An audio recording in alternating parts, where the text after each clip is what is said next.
Guys welcome to my YouTube channel. आज हम आपको बताने वाले हैं कि टेंस किसे कहते हैं, टेंस कितने प्रकार के होते हैं और टेंस का अर्थ क्या है। टेंस का मतलब होता है काल। काल यानी कि समय, मतलब समय कौन सा चल रहा है, कैसे पहचानेंगे कि कौन सा टेंस है कौन सा टेंस नहीं है। तो टेंस 3 प्रकार के होते हैं, present tense, past tense, future tense. Present का मतलब अभी जो चल रहा है, और पास्ट का मतलब जो बीत गया है, और फ्यूचर का मतलब जो आने वाला है। ठीक।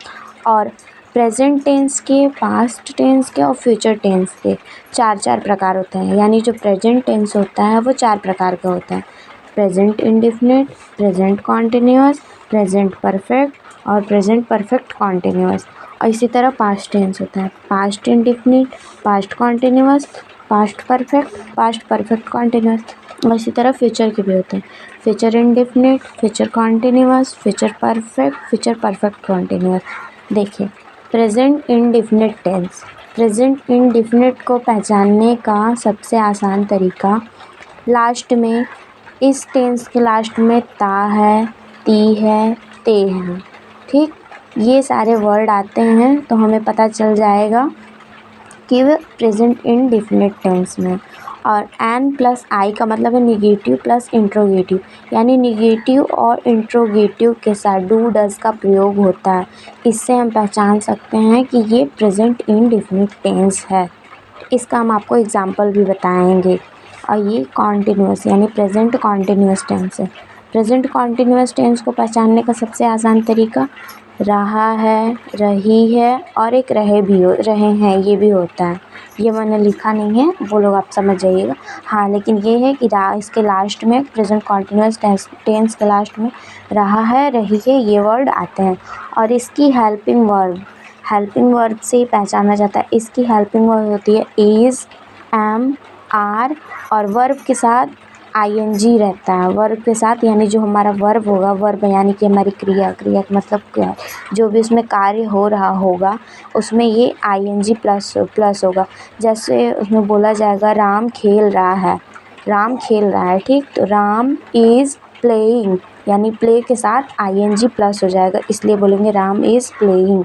और उसके साथ आ गया फिर इसके बाद देखिए प्रेजेंट परफेक्ट टेंस, यानी जो बीत, ये देखिए चुका है, चुकी है और चुका है, ये भी आता है। ठीक, चुके हैं, तो यहाँ बस 2 ही मैंने लिखा है, चुका है, चुकी है।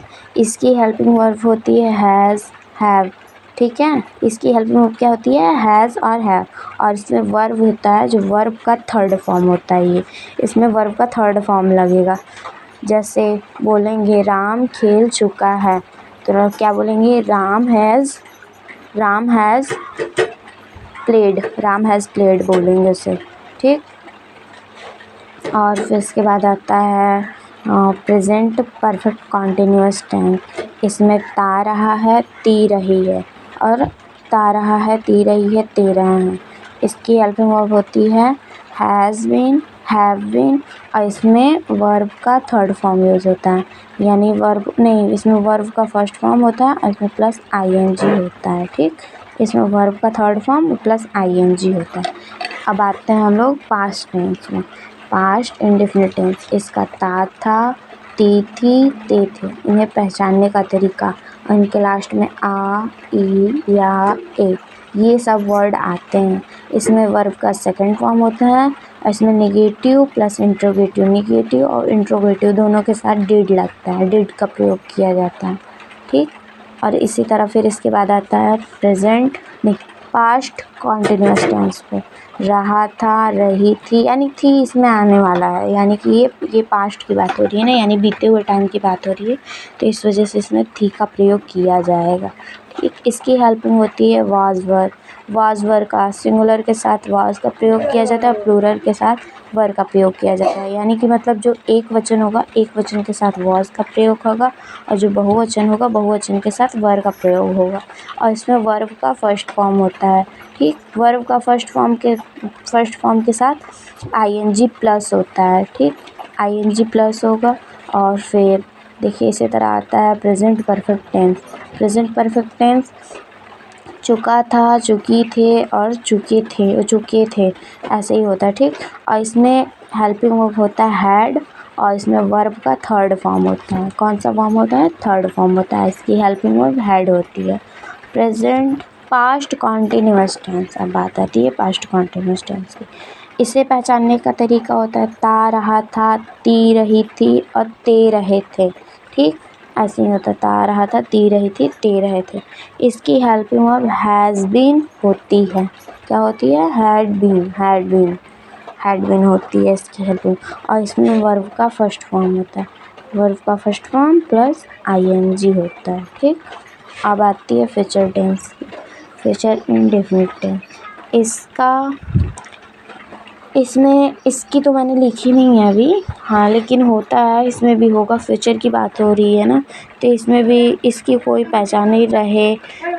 इसमें फर्स्ट में कुछ नहीं होता है, आई ऐसे ही कुछ होता है। इसकी हेल्पिंग वर्ब होती है विल या शैल होती है, ठीक। आई, विल या शैल का प्रयोग किया जाता है फ्यूचर इंडेफिनिट टेंस में। और फिर बात आती है फ्यूचर कॉन्टिन्यूअस। इसमें रहे होंगे, रहा होगा और फिर रही होगी। इसमें तो होगा की बात हो रही है ना, मतलब फ्यूचर की बात हो रही है, तो इसमें फ्यूचर का देखा जाए। इसकी हेल्पिंग होती है विल बी, शैल बी और वर्ब का फर्स्ट फॉर्म प्लस आईएनजी, ठीक। वर्ब का फर्स्ट फॉर्म और प्लस आईएनजी इसके साथ प्रयोग होता है। और इसी तरह फिर बात आती है फ्यूचर टेंस की। Future perfect tense. Future perfect tense यानी चुका होगा, चुके होंगे, चुकी होगी, वो मैंने नहीं लिखा। इसकी हेल्पिंग वर्ब होती है will have, shall have. Verb का थर्ड फॉर्म होता है, यानी कि जो ये होता है ना परफेक्ट टेंस में चाहे कुछ भी हो जाए, आपको बस आँख मूंद करके वर्ब का थर्ड फॉर्म यूज़ करना है, क्योंकि इन तीनों टेंस में वर्ब का थर्ड फॉर्म यूज़ होता है, ठीक। अब बात आती है फ्यूचर परफेक्ट कॉन्टिन्यूअस टेंस की। ता रहा होगा, ती रही होगी, ते रहे होंगे, ऐसा ही होता है, ठीक। और इसकी हेल्पिंग वर्ब होती है will have been, shall have been और वर्ब का फर्स्ट फॉर्म प्लस आईएनजी। अब हम आपको बताते हैं इतने सारे टेंस को उंगली पे हम आपको दिखाएंगे। उंगली पे आप इस चीज़ को देखेंगे।